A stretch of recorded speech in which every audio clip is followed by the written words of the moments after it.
Bueno, en los últimos años Chile ha tenido que enfrentarse a un enemigo económico, de los gordos, una inflación completamente desbocada.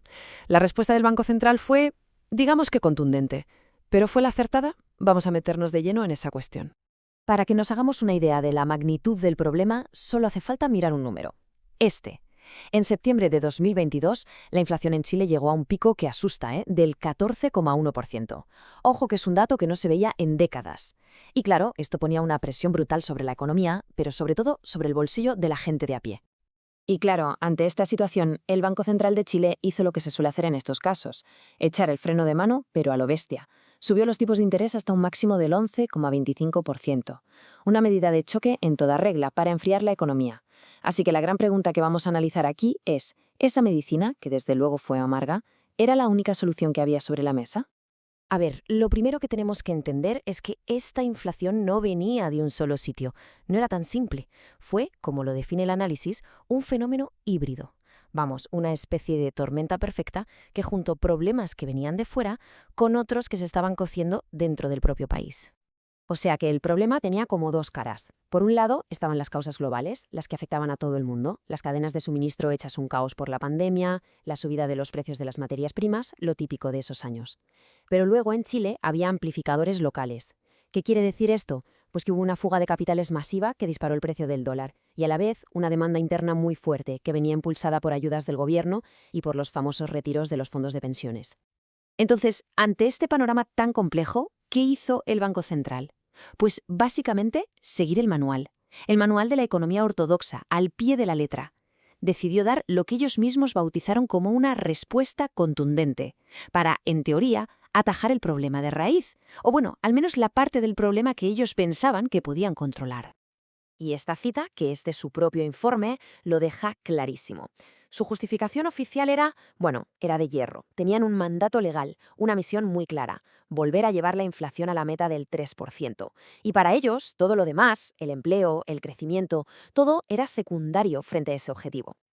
Vale, pero ¿cómo funciona esta teoría en la práctica? ¿Qué se busca subiendo los tipos de interés? Pues básicamente tres cosas. La primera, hacer que el crédito sea más caro. Así, la gente y las empresas piden menos dinero y gastan menos. Se enfría la economía. La segunda, atraer capital extranjero, para que el peso chileno se haga más fuerte y las importaciones salgan más baratas. Y la tercera, que es quizá la clave de todo, anclar las expectativas. Esto suena muy técnico, pero simple. Se trata de convencer a todo el mundo de que el banco va totalmente en serio, para que la gente deje de pensar que los precios van a seguir subiendo sin parar. Pero claro, pegar un frenazo así de golpe en toda una economía, pues tiene consecuencias.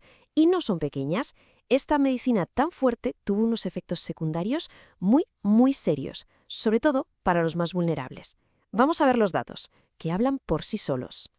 Este gráfico es muy revelador, porque muestra que el impacto no fue igual para todos, ni de lejos. Mientras que para las grandes empresas el coste de pedir dinero subió a un 8%, para las pequeñas y medianas empresas, las pymes, se disparó por encima del 11%. Es una diferencia brutal que, lógicamente, asfixió a muchísimas de ellas. Y aquí está la consecuencia directa de lo anterior. El crédito comercial, que al final es como el oxígeno para las empresas, pasó de crecer a un ritmo bastante bueno, un 18% a finales de 2021, a quedarse totalmente plano. Un crecimiento del 0%. Cero, solo un año después. O sea, el grifo de la financiación se cerró, de golpe y en seco. Pero el impacto no fue solo para las empresas, ni mucho menos. El índice de confianza del consumidor, que mide el optimismo de la gente, se desplomó a 75 puntos. Era su nivel más bajo desde lo peor de la pandemia.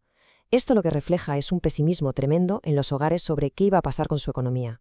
Y aquí está el punto clave. Otra vez, el coste de todo esto no se repartió por igual. Los hogares con menos ingresos, que ya se gastaban más del 20% de su presupuesto solo en pagar deudas, fueron los que sintieron el apretón con más fuerza. La política, en definitiva, tuvo un coste social altísimo.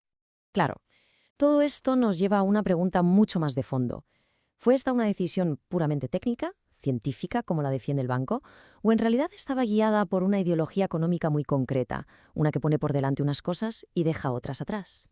En el centro de este debate, en realidad, hay dos formas de ver la economía. Por un lado, la visión ortodoxa, que es la que sigue el Banco Central. Su idea es, tú controla la inflación, que el resto de la economía ya se arreglará sola. Pero luego está la visión heterodoxa, que dice, espera, hay que mirar más allá. Hay que tener en cuenta problemas estructurales como la desigualdad o el poder que tienen los grandes monopolios, y se necesitan más herramientas que simplemente subir o bajar los tipos de interés. Así que tenemos dos maneras de entender qué hace realmente el banco. Por un lado, está su mandato oficial, el que está en la ley, velar por la estabilidad de la moneda, muy claro y técnico. Pero la crítica desde la otra acera, la heterodoxa, señala que hay una consecuencia no declarada, que al hacer esto lo que en el fondo se consigue es proteger el valor de los activos financieros, de los que más tienen, y de paso ponerle un corsé, disciplinar a cualquier gobierno que se plantee gastar más de la cuenta. Lo que denuncia este análisis crítico es que el banco funciona dentro de un paradigma cerrado como con orejeras, y que ni siquiera se planteó públicamente otras opciones. ¿Opciones como cuáles? Pues, por ejemplo, controles selectivos de capital para frenar esa fuga de dinero que hundía el peso. O políticas de rentas pactando salarios y precios para cortar la espiral inflacionista sin tener que provocar una recesión. Pero nada, esas herramientas simplemente no estaban en su manual de instrucciones. Y esta es la conclusión central del análisis más crítico, que más allá de la fachada técnica, el Banco Central de Chile actúa, en la práctica, como el guardián técnico-ideológico de un modelo económico muy concreto, el neoliberal, que su defensa a ultranza de la ortodoxia al final lo que hace es preservar las estructuras de poder de ese mismo modelo. Y todo esto nos deja con una pregunta final, que es fundamental. ¿La misión de un banco central debería ser así de estrecha? ¿Tan enfocada en la inflación? ¿Cueste lo que cueste en empleo o en desigualdad? ¿O debería tener un mandato más amplio, que intente equilibrar varios objetivos a la vez? La respuesta a esa pregunta, desde luego, no es solo técnica, es profundamente política, y de ella depende el tipo de economía y, en definitiva, de sociedad que se quiere construir.